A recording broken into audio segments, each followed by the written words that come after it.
Welcome, folks. Settle in and let the dust settle around you. Tonight, we ride into the heart of the West with Reuben White's classic, Shadows of the Dusty Plains. Prepare to lose yourself in a tale of grit, survival, and the long, haunting shadows that stretch across the open frontier. Sit back and enjoy. And don't forget to hit that subscribe button for future updates and the continuation of this story. Shadows of the Dusty Plains. Chapter 1. The sun bled into the horizon, casting long shadows across the Texas Panhandle. Dust kicked up from beneath thundering hooves as Ruthie McGraw rode hard across the vast prairie, her silhouette a dark smudge against the crimson sky. The land stretched before her, endless and unyielding, much like the determination that coursed through her veins. Her mare, Pepper, snorted with each powerful stride, sensing her rider's urgency. Ruthie's knuckles whitened as she gripped the reins, the leather worn smooth from years of use. The wind whipped her chestnut hair free from its loose braid, stinging her cheeks with each gust. "Come on, girl," she urged, leaning forward in the saddle. "Almost home." Home. The word tasted bittersweet on her tongue. The McGraw homestead represented everything her parents had fought for, a piece of this wild country to call their own. But with each passing season, as more settlers staked their claims and more fences carved up the open range, Ruthie felt the weight of conflicting loyalties pressing down upon her shoulders. The homestead appeared on the horizon, a modest cabin with a barn and corral, smoke curling from the chimney like a welcoming finger. As she approached, Ruthie could make out her younger sister Maggie hanging laundry on the line, her golden hair catching the last rays of sunlight. Ruthie slowed Pepper to a trot, taking in the familiar sight. This was her anchor in a changing world, yet something within her yearned for the freedom of the untamed plains that were rapidly disappearing. "Ruthie!" Maggie called out, dropping a wet sheet back into her basket and waving excitedly. At 17, Maggie embodied everything hopeful about their future here, her eyes still bright with possibility, untainted by the harsh realities Ruthie had come to recognize. "You're back early," Maggie said as Ruthie dismounted. "Did you see Sheriff Granger in town?"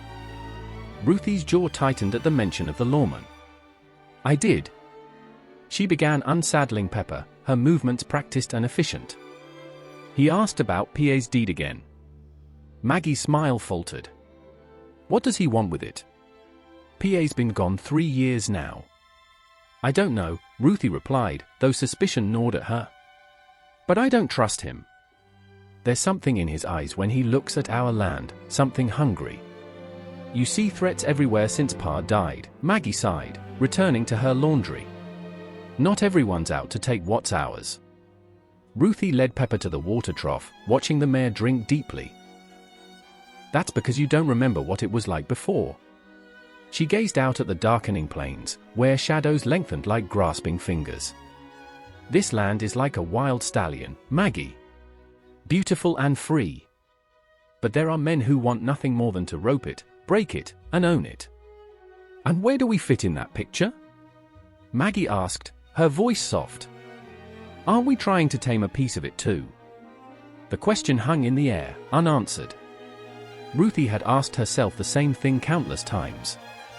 Her father had taught her to respect the land, to take only what they needed.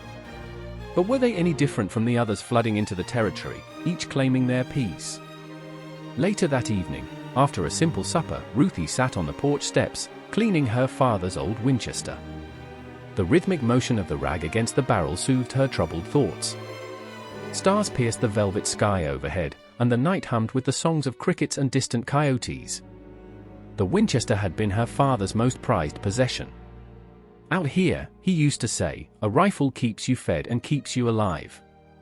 Ruthie had taken those words to heart after the fever had taken him and her mother, leaving her at 22 to raise Maggie and protect their home. A flicker of movement at the edge of their property caught her eye. Ruthie stilled, the rifle half raised. The darkness seemed to shift, and for a moment, she thought she glimpsed a figure on horseback, watching from the shadow of a distant cottonwood. She blinked, and it was gone. Sleep came fitfully that night, her dreams filled with galloping hooves and shadowed figures.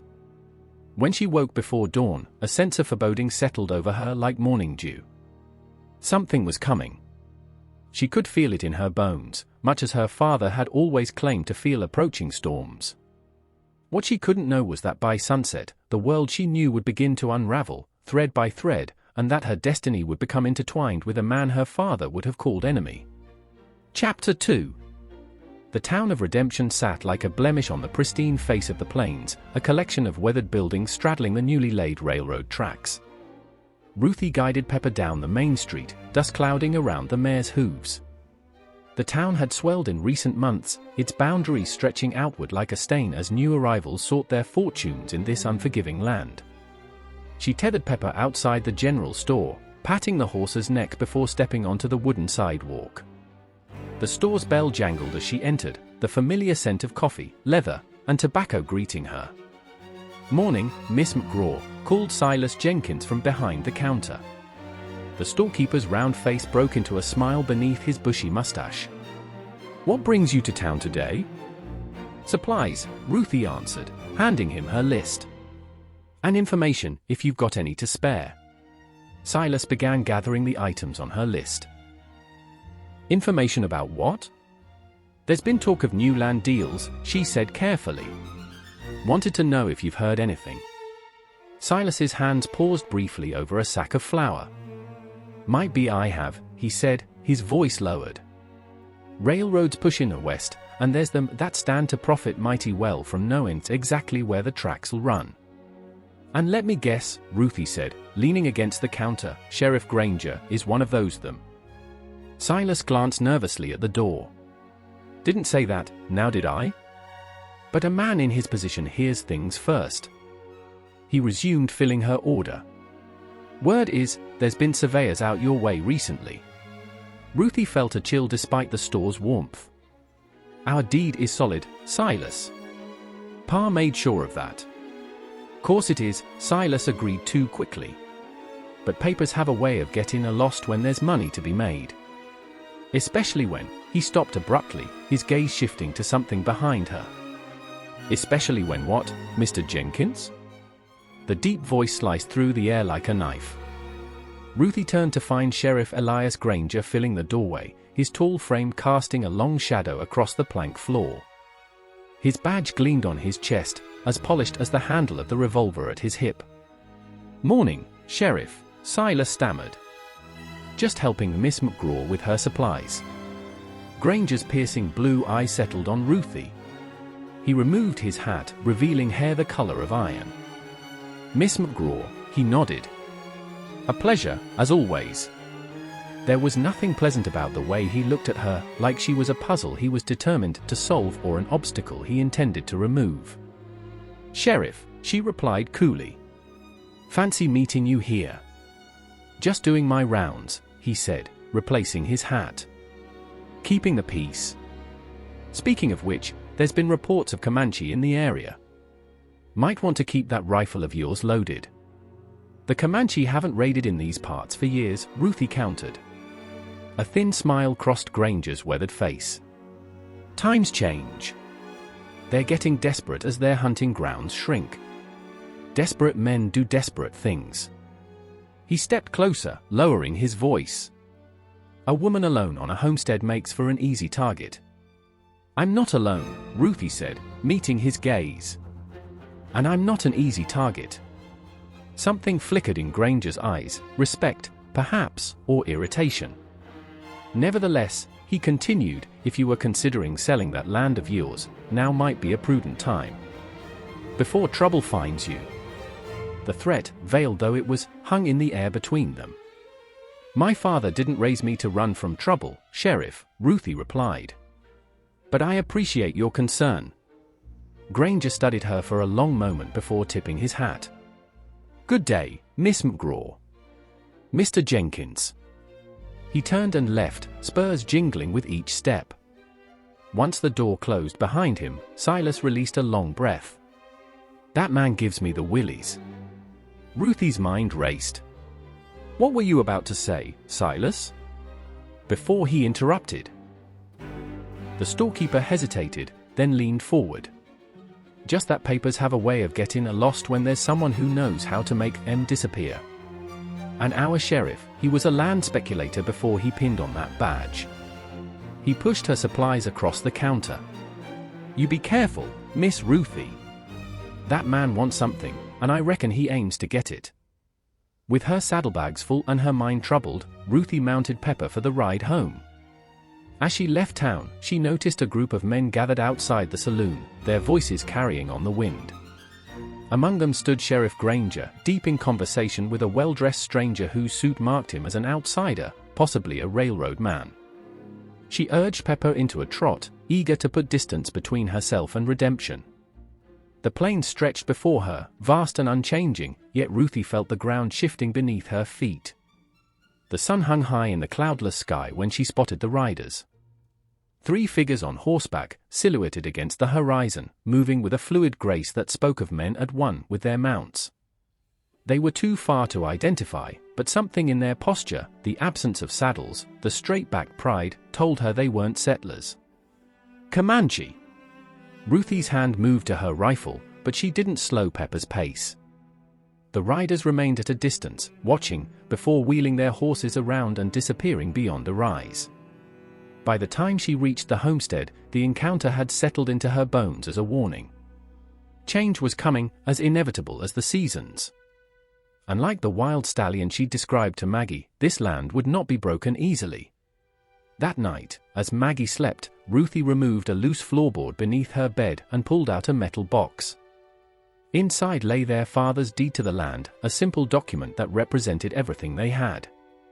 She traced the neat script with her finger, remembering how proud her father had been the day he'd shown it to her. "This is our legacy, Ruthie," he'd said. "A piece of God's country to call our own." But whose country was it really? The question nagged at her as she returned the deed to its hiding place. The Comanche had lived on these plains for generations before the first white settlers arrived. Now both settlers and natives were being pushed aside for the inexorable march of the railroad and the fortune seekers who followed in its wake. As she drifted toward sleep, Ruthie couldn't shake the feeling that she was caught in the middle of a storm gathering strength.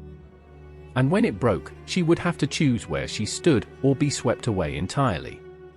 Chapter 3. The raid came with the first light of dawn, when the world was caught in that fragile moment between night and day. Ruthie woke to the sound of Pepper's frightened whinny, followed by the crack of a rifle shot. She was on her feet in an instant, grabbing her father's Winchester and moving to the window. In the grey half-light, shadowy figures moved around the corral. The barn door stood open, and as she watched, a man emerged leading their other horse, Thunder. "Maggie, stay down," she hissed, throwing on her boots. Her sister stirred in the next bed, confusion clouding her sleep-heavy eyes. "What's happening?" "Raiders," Ruthie answered grimly, checking that the rifle was loaded. "Stay inside and keep away from the windows." Before Maggie could protest, Ruthie slipped out the cabin door and crouched in the shadows of the porch.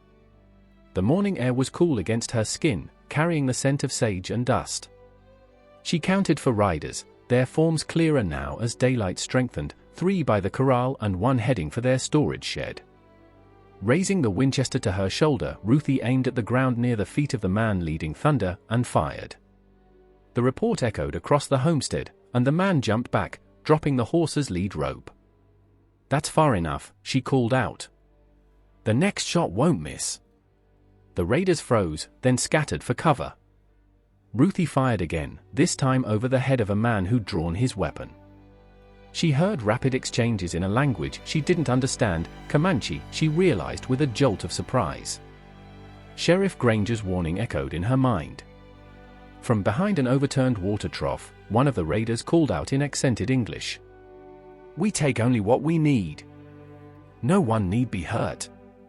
"This is our land and those are our horses," Ruthie shouted back. "You've no right to either." A bitter laugh answered her. "No right? Whose land was this before your fences?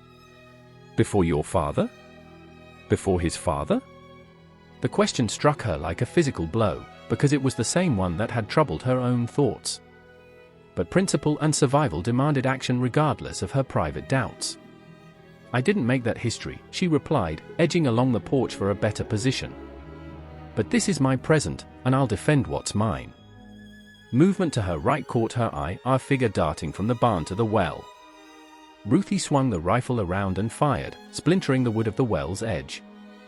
The figure dropped to the ground, then rose in a fluid motion, bow drawn. The arrow whistled past her ear, embedding itself in the cabin wall behind her with a solid thunk. A warning shot, just as hers had been. Dawn had broken fully now, and Ruthie could see her adversaries clearly. The man by the well stood tall and proud, his long black hair adorned with a single eagle feather. His face was painted with red and black stripes, his chest bare despite the morning chill. The bow in his hands was drawn again, another arrow narked and pointed directly at her. Their eyes met across the yard, hers defiant, his intense and evaluating. In that moment, something passed between them, a recognition of the other's strength and resolve. Tate, one of the other raiders, called out in English. "White's coming! Many horses!" "The bowman!" Tate held Ruthie's gaze for a moment longer before lowering his weapon. He called out commands to his companions, who began to retreat, leaving thunder behind. "This is not over, woman of the plains," Tate said, his voice carrying clearly across the yard. "Your people's hunger for land will never be satisfied. And your people's raids will never restore what was," she retorted. A ghost of a smile crossed his painted face. "Perhaps not. But we will not fade quietly into your history books." With that, he vaulted onto his paint horse and rode off with his companions, disappearing into the tall grass of the prairie just as the sound of approaching hoofbeats grew louder. Ruthie remained on the porch, rifle ready, as 6 riders galloped up to the homestead. At their head rode Sheriff Granger, his revolver drawn. "Miss McGraw," he called out, dismounting before his horse had fully stopped. "Are you harmed?" "We're fine," she answered, lowering her rifle as Maggie emerged from the cabin behind her. "They were after the horses, but they didn't get them." Granger's men spread out, checking the outbuildings and corral. The sheriff approached the porch, his gaze sweeping over the homestead with an intensity that made Ruthie uneasy. "Comanche," he said, examining the arrow in the cabin wall. "Just as I warned you. This territory's becoming too dangerous for a couple of women alone." He turned to face her, his expression grave. "This raid is just the beginning. They'll be back, and next time, they might not be satisfied with just your horses." "We can take care of ourselves," Ruthie insisted. "Like your father took care of himself?" Granger's words cut deep. "Found dead with Comanche arrows in his back?" Ruthie stiffened. "My father died of fever, Sheriff. You know that as well as anyone." A flicker of something, annoyance, perhaps, crossed Granger's face before his expression smoothed. "Of course. My apologies. Memory plays tricks sometimes." He removed his hat, turning it in his hands. "Still, my offer stands. I know folks who'd pay good money for this land. Enough for you and your sister to start fresh somewhere safer. Somewhere with more opportunities for young ladies such as yourselves. This is our home." Maggie spoke up from the doorway, her voice firm despite the tremble in her hands. "We're not leaving." Granger's jaw tightened, but he nodded. "As you wish. But I can't guarantee your safety out here." He replaced his hat. "I'll leave a couple of my men to patrol the area for a few days. After that, you're on your own." As the sheriff mounted his horse, Ruthie called out, "Sheriff, how did you know to come?" The raid had barely started. Granger looked down at her, his face unreadable. "Let's just say I've developed a sense for trouble. Good day, ladies." As the lawman rode off with most of his posse, leaving 2 deputies behind, Ruthie couldn't shake the feeling that there was more to his timely arrival than a sense for trouble. The raid, the warning in town, the offer to buy their land, it all felt connected, pieces of a puzzle she couldn't quite solve.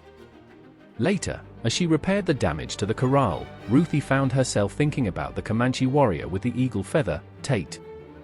There had been something in his eyes beyond the expected hostility, something that resonated with her own confused loyalties. "We will not fade quietly," he had said. The words echoed in her mind as she worked, merging with her father's voice from memory. This is our legacy, Ruthie. Two claims to the same land, both passionate, both believed with absolute conviction. As the sun climbed higher in the sky, Ruthie wondered if there was room enough on these vast plains for such opposing truths to coexist, or if blood would ultimately decide whose legacy endured.